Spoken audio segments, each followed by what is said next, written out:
Robin Williams and what happened in his home in the hours before he was found are becoming much more clear to us. Many people are still hurting from Robin Williams' death, even though it's been 10 years.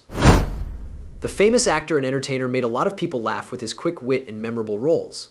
But when Robin Williams died in 2014, everyone was shocked. His wife is finally coming out after years of keeping quiet. She is telling us new things about Robin that could change how we understand him. How many lies does she have? Come with us as we put new light on the actor's last days. In a recent interview, Susan talked about how hard it was for Robin in his last years, giving a heartbreaking look into the actor's private battle with a crippling illness. She told them that Robin had a neurodegenerative disorder that makes it very hard for them to think and move. The official confirmation of this diagnosis came after Robin's death. It explained many of the strange symptoms he had been having but had not been diagnosed while he was alive. People all over the world have been sad about Robin Williams' death for a long time. He made many people laugh and feel good.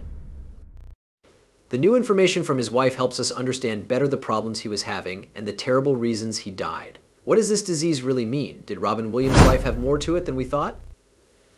Get ready to be shocked as we look back at Robin Williams' life and death and the secret struggle that his wife says killed him. Robin McLaurin Williams was born on July 21, 1951 at St. Luke's Hospital in Chicago, Illinois. He is a famous American entertainer. He did a lot of different things in his life and work, and he had a big effect on comedy and acting. Williams came from a lot of different and important places. His father, Robert Fitzgerald Williams, was a top executive in the Lincoln Mercury section of the Ford Motor Company. This gave the family a comfortable and wealthy life. Lori McLaurin, his mother, was a model and came from a family with a lot of charm and talent. It was even better for the family when his two older half-brothers, Robert, were there. From his dad's first marriage and McLaurin from his mom's first relationship. Because Williams grew up in a blended home, he was exposed to a lot of different personalities and styles early on. Williams had a unique spiritual upbringing because he grew up in a family with a lot of different religious views. While his mother followed Christian Science, he was brought up in the Episcopal faith of his father. This dual exposure perhaps added to his broad outlook on life, a trait that often shone through in his work. One of the most important influences on Williams' early life and eventual career in comedy was his mother. During a 2001 interview on Inside the Actor's Studio, Williams fondly remembered how he would try to make his mother laugh to catch her attention. This need for connection and approval laid the foundation for his extraordinary comedic ability. His mother's sense of humor and how she responded to his pranks had a big impact on his fast-paced and improvised comedy style. Williams became famous after going to school and performing in plays as a child. Early career, he went to Claremont Men's College in California to study political science, but dropped out to become an actor. He went to the College of Moran in Kentfield, California, to study acting.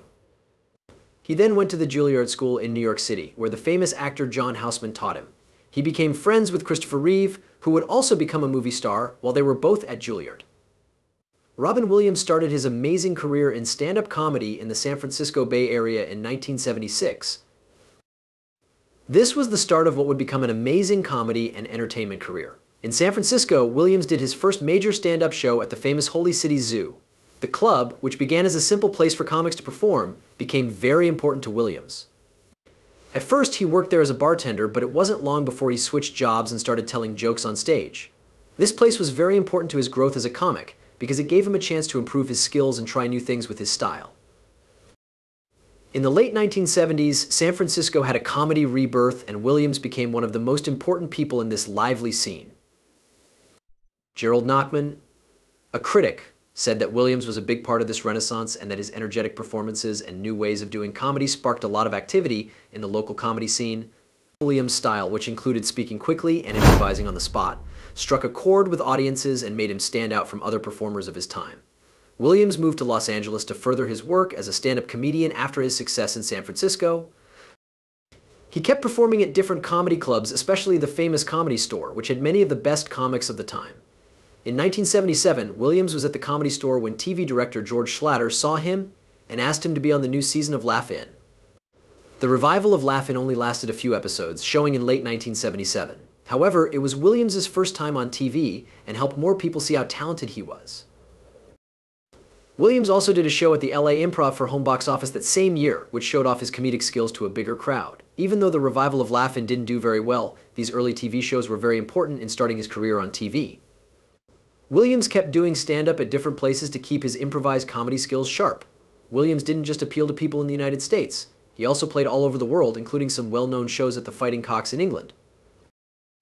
These foreign shows helped him get fans all over the world and showed that his unique brand of humor could connect with a wide range of people. Robin Williams started out in movies and TV shows with small parts, but his unique comedy talent and ability to improvise quickly made him a star. Movie and TV roles. Williams' first movie title was in the low-budget comedy Can I Do It?, which came out in 1977. Until I Need Glasses? Even though this movie isn't very well known or praised, it was his first experience with movies. Even though the part was small and the movie wasn't a big hit, it was an important step in his early career because it showed he was ready to play different types of roles and start making a name for himself in the movie business. Williams' first leading part in a full-length movie was in Robert Altman's 1980 movie Popeye. As Popeye the Sailor, Williams played the popular cartoon character in this live-action movie version of the show. His performance showed how good an actor he was, using the physical comedy and unique voice he had learned on TV to bring the cartoon character to life. Even though Popeye didn't do well at the box office, Williams' performance was praised by both critics and audiences who saw his skill and dedication to the part. Williams' big break in TV came when Gary Marshall cast him as the alien Mork in an episode of Happy Days called My Favorite Orkin in 1978. Williams filled in for an actor who had to leave at the last minute. His strange sense of humor stood out right away during his audition, when he famously sat on his head when told to take a seat. This out-of-the-box method not only showed off his comedic skills, but it also got him the part.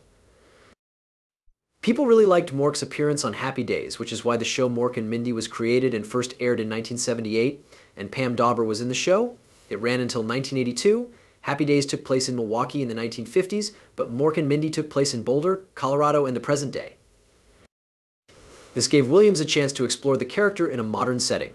The script for the show was written to allow for his wild improvisations in conversation and behavior, which gave him the freedom to fully show off his comedic skills. A weekly audience of 60 million people watched Mork and Mindy at its peak, making it a huge hit and making Williams a popular name. People really connected with how he played Mork, a figure who is both silly and serious. It was said that young people really liked the show because Williams played both a guy and a child, being happy, silly, and full of ideas all the time. His character's mix of innocence and wisdom made him appealing to a wide range of people, which helped the show become very famous. Robin Williams became a superstar in large part because of how well Mork and Mindy did. Mork spread like wildfire and was shown on a lot of different products like coloring books, lunchboxes, signs, and more. This wide appeal shows how powerful the figure is and how well William can connect with viewers of all ages. Mork and Mindy was such a huge hit that on March 12, 1979, Robin Williams was on the cover of Time magazine. His career reached a big turning point with this cover story, indicating that he is now a major showbiz figure. The movie not only celebrated his success on TV, but it also presented him to a wider audience, which led to his later work in stand-up comedy and movies. Williams started to reach more people with his stand-up comedy after his success on TV. In the late 1970s and early 1980s, he was renowned for his fast-paced, improvised style, which captivated crowds all over the world. Williams taped a live show at the Copacabana in New York City in 1979. It was called Reality What a Concept. He won a Grammy Award for Best Comedy Album for this act, which made him an even bigger name in comedy. The success of the record showed that Williams could go from performing on TV to performing live, showing how versatile and popular he is. Williams had great success on TV and in stand-up comedy, but his first attempts at acting in movies didn't go so well. He had parts in movies like The Survivors 1983 and Club Paradise 1986, but they didn't do much to help his business. Even though these things happened, Williams kept looking for movie roles that would let him show off all of his skills. Williams co-hosted the 58th Academy Awards with Alan Alda and Jane Fonda in 1986. This high-profile job showed that the industry knew how talented and charismatic he was, even though he was still looking for the right movie part to boost his career. Williams' first big movie hit was as the lead in Barry Levinson's 1987 movie Good Morning Vietnam. William Williams played Adrian Cronauer in the movie, a DJ for the Armed Forces radio service in Saigon during the Vietnam War. Williams' comedic skills were mixed with dramatic elements in his character, who used humor and satire to keep the people entertained. Robin Williams' voice work as the genie in Disney's animated musical Aladdin in 1992 was one of his most famous parts. Williams was thought of especially when the character was written, which showed that the director saw Williams' unique comedic talent and being able to improvise. The movie makers took a big chance by giving Williams the part because they thought he could bring the genie to life in a way that no one else could. Williams at first refused to take part, even though the job was perfect for him. He didn't want to do it because he was worried that Disney would make money off of merchandise sales, and he didn't want his role to be turned into a business.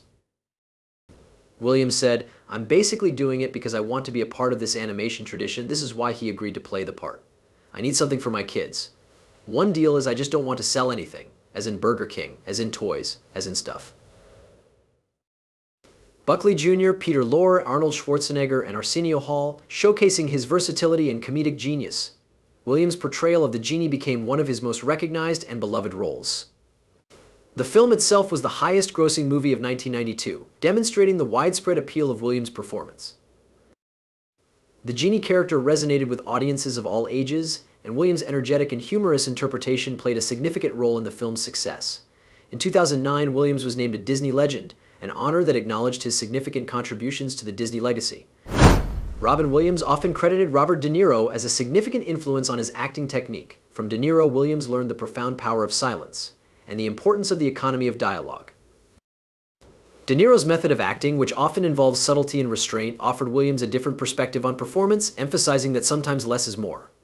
Another major influence on Williams was Dustin Hoffman, his co-star in Steven Spielberg's 1991 film, Hook.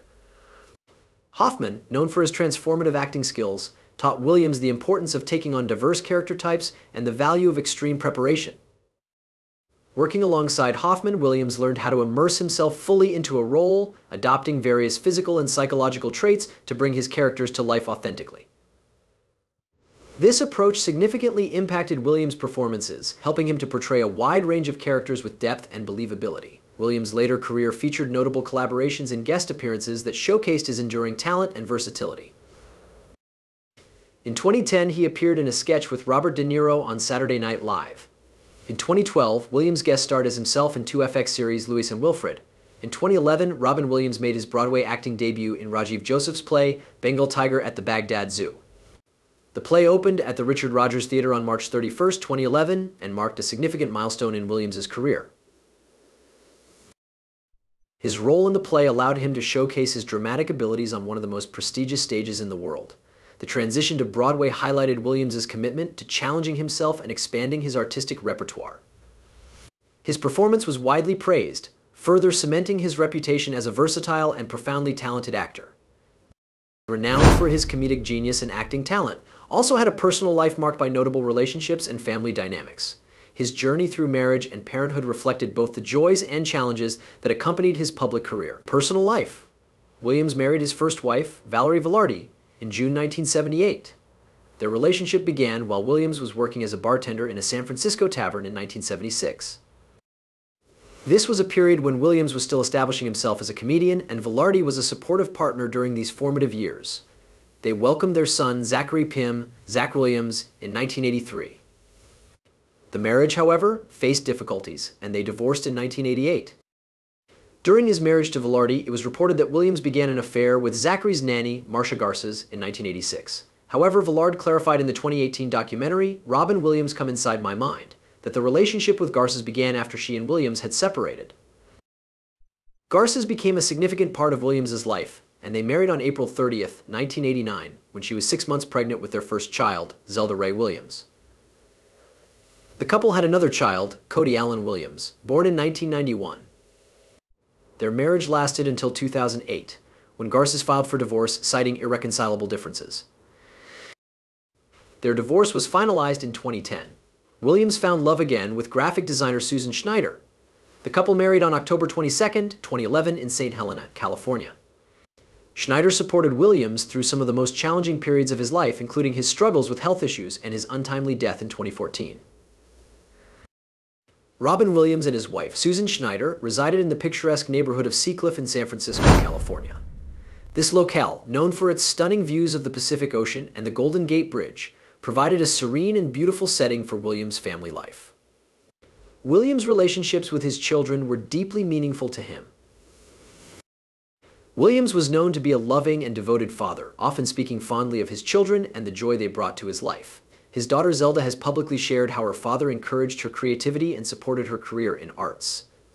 Williams often expressed a deep sense of wonder and pride in his children. He once remarked, "My children give me a great sense of wonder just to see them develop into these extraordinary human beings." This sentiment reflects the joy and fulfillment he derived from watching his children grow and thrive, were central to his life. Providing him with immense happiness and grounding him amidst his busy career, Williams was an avid fan of both pen and paper role-playing games and video games. His passion for these forms of entertainment was well known, and he often shared his enthusiasm publicly. One of the most personal and touching examples of his love for video games is his daughter Zelda's name, inspired by the titular character from The Legend of Zelda, a favorite game series of the family. Williams' affection for this series was not just casual interest. He sometimes performed at consumer entertainment trade shows, showcasing his genuine passion for gaming. During the late 1970s and early 1980s, Robin Williams struggled with addiction, a dark period in his life that contrasted sharply with his professional success. His rise to fame brought immense pressure, and like many in the entertainment industry at the time, he turned to substances as a way to cope. Williams developed a dependency on substances that were prevalent in the social circles he navigated. Williams was a casual friend of John Belushi, the acclaimed comedian and actor from Saturday Night Live. On March 5, 1982, Belushi died from substance misuse, an event that profoundly affected Williams. They had partied together the night before Belushi's death, which left a lasting impact on Williams. This tragic incident, coupled with the birth of his son, Zach, acted as a wake-up call. Reflecting on this period, Williams said, "Was it a wake-up call? Oh yeah, on a huge level, the grand jury helped too." The reality of losing a friend to substance misuse and the responsibility of fatherhood motivated Williams to quit. In the aftermath of Belushi's death, Williams sought healthier ways to manage his life and alleviate his depression. He turned to exercise, particularly cycling, which became a vital part of his routine. Cycling not only provided a physical outlet, but also a mental escape. According to Tony Tom, a bicycle shop owner, Williams credited cycling with saving his life. The physical exertion and the focus required for cycling offered him a form of therapy, helping him to combat his addiction and depression. Despite his initial success in overcoming addiction, Williams faced further challenges. In 2003, while working on the film The Big White in Alaska, Williams started drinking again. This relapse was a huge setback in his battle with addiction. By 2006, he recognized the need for professional help and checked into a substance misuse rehabilitation center in Newberg, Oregon. He publicly acknowledged his struggle with alcoholism, demonstrating his willingness to confront his issues head-on. Williams' openness about his addiction was an important step in his recovery. He admitted his failure to maintain sobriety, but he was adamant that he never returned to substance misuse, as he stated in a 2010 interview. In March 2009, Robin Williams faced a serious health scare that necessitated urgent medical intervention. While on his one-man tour, Williams experienced heart problems that led to his hospitalization. He postponed his tour to undergo surgery to replace his aortic valve, repair his mitral valve, and correct an irregular heartbeat. This complex surgery was performed on March 13, 2009 at the Cleveland Clinic, a renowned medical center known for its expertise in cardiovascular care. The successful completion of the surgery allowed Williams to recover and eventually return to his beloved career, though it underscored the seriousness of his health issues. In mid-2014, Williams sought treatment for alcoholism at the Hazelden Foundation Addiction Treatment Center in Center City, Minnesota. This return to rehab highlighted his ongoing struggle with substance misuse, a battle that he had faced intermittently throughout his life. Williams' struggle with severe depression was well documented, particularly by those close to him. Following Williams' death, an autopsy revealed that he had diffuse Lewy bodies, a form of dementia that had been misdiagnosed as Parkinson's disease. Lewy body dementia is a debilitating condition that can cause a range of symptoms, including cognitive impairment, hallucinations, and severe fluctuations in mental state. This misdiagnosis contributed to the confusion and distress Williams experienced in his final months. The presence of Lewy bodies explained many of the symptoms he exhibited, including his severe depression, anxiety, and the worsening of his cognitive functions. 2 years after Robin Williams' death, his widow, Susan Schneider, published a poignant essay in the journal Neurology. This essay provided a detailed and heart-wrenching account of the devastating effects of Lewy body disease on Williams' life. Schneider revealed that multiple doctors had described the pathology of Lewy body disease found in Williams as among the worst they had ever seen. This grim assessment underscored the severity of the condition that Williams endured, shedding light on the profound struggles he faced in his final months. According to Schneider, the early symptoms of Williams' disease began manifesting in October 2013. Initially, he experienced a sudden and prolonged spike in fear, anxiety, stress, and insomnia. These symptoms were alarming and unusual, marking the beginning of a rapid and distressing decline in his mental and physical health. As the disease progressed, Williams' symptoms worsened in severity and variety, encompassing memory loss, paranoia, and delusions. These symptoms are characteristic of Lewy body dementia, which can severely impact both cognitive and psychological functions. The mental and emotional toll on Williams was immense. Schneider described how Williams was acutely aware of the changes occurring in his mind and body, which added to his distress. He frequently expressed a desire to reboot his brain, highlighting his desperation and the profound impact the disease had on his cognitive abilities. According to Schneider, Robin was losing his mind and he was aware of it. He kept saying, "I just want to reboot my brain." In her essay, Schneider provided a deeply personal perspective on Williams's battle with Lewy body disease. She described the harrowing experience of watching her husband, a man known for his quick wit and boundless creativity, grapple with a condition that relentlessly, her account painted a vivid picture of the daily challenges they faced, from managing his symptoms to seeking answers from medical professionals. Susan Schneider Williams, Robin Williams' widow, provided a haunting and powerful description of Lewy body disease, which afflicted her husband in his final years. She referred to the disease as the terrorist inside my husband's brain, capturing the relentless and destructive nature of the condition. Schneider highlighted that the presence of Lewy bodies, which are abnormal protein deposits that disrupt the brain's normal functioning, was the true cause of his suffering, not just his previous diagnosis of Parkinson's disease.